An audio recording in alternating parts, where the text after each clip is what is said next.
Hello, my name is A. Perez, and today I will be giving you my persuasive speech on the outline of marijuana in the United States. On November 8th, 2016, the recreational use of marijuana was legalized in the state of California. Since then, it has been legalized in 24 states. The recreational use of marijuana does a lot more harm than good, as seen with the issues that are present when it comes to it, such as physical and mental health issues, along with it acting as a quote-unquote gateway drug for some people.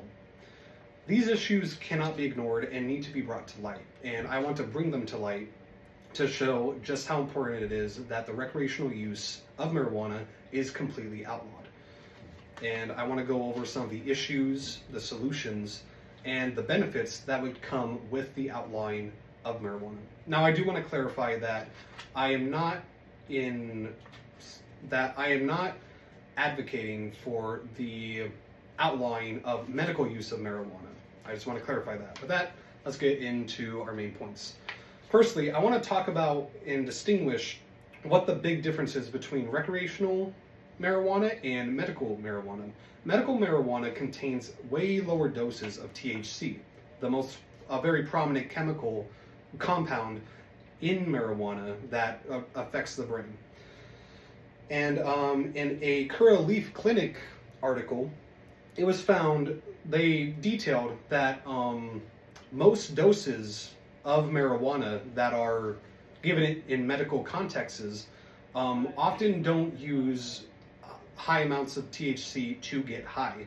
And the side effects that mostly occur are drowsiness, all around drowsiness, and dry mouth. Along with this, something interesting that I found was in a University of Michigan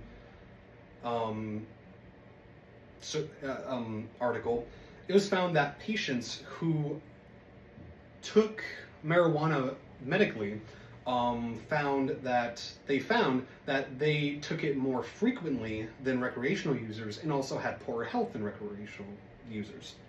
But let's get into the main issues. From the National Institute of Drug Abuse, some of the short-term effects that they pointed out were impaired memory, coordination, judgment, and also signs of psychosis. Along with this, some of the long-term effects they detailed were slow development of the brain, addiction to the substance, and also prolonged psychosis or permanent psychosis. Psychosis in its worst form, pretty much.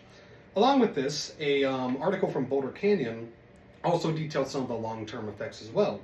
Some of these included respiratory and cardiovascular diseases and issues, also with an increase in cancer risk and also abdominal pain.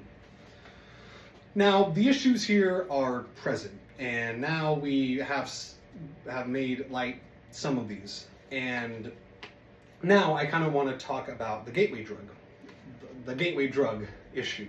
Now, in my research, I actually found that marijuana is not officially classified as a gateway drug, and it doesn't really meet that classification too well. However, I would say that it really is a subjective thing when it comes to people, because not everyone who takes marijuana obviously goes on to become a crack addict. I will admit that is just the truth. However, it can't be denied that it hasn't had some effect on some people. The CDC found that those who frequently use marijuana were 3 times more likely to eventually go on and consume heroin. Along with this, there was a story published by a anti-drug abuse organization called SAM, where they shared the story of a 14-year-old boy named Justin Viech who was frequently using marijuana and eventually went on to go take other gateway drug substances, which were not listed in the article. And then when he didn't no longer have access to those drugs, he went on to harder material, that being heroin, in which he died. It was very unfortunate, and that is something that is exactly the thing I don't want to see.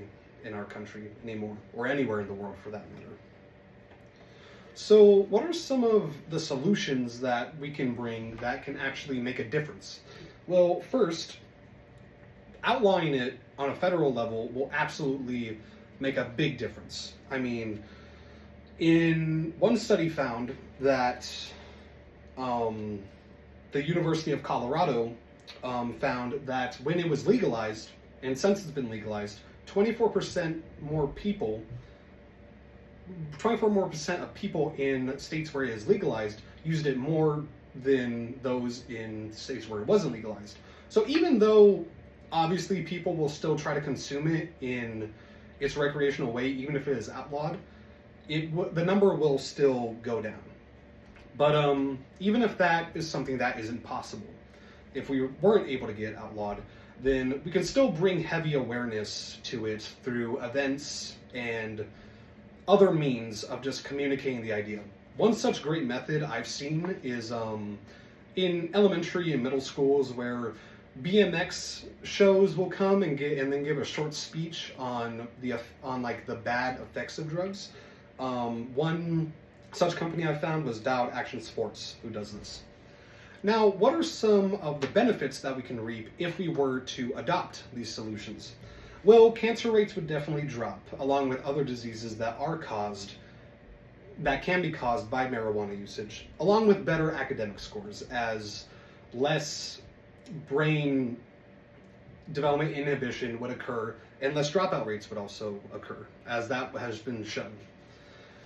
In conclusion, marijuana is a dangerous substance when used in the wrong manner, and I think that it being on the market the way it is very damaging, and outlawing it is the best way we can avoid people developing issues like this, where it can potentially impact their friends and family and other people.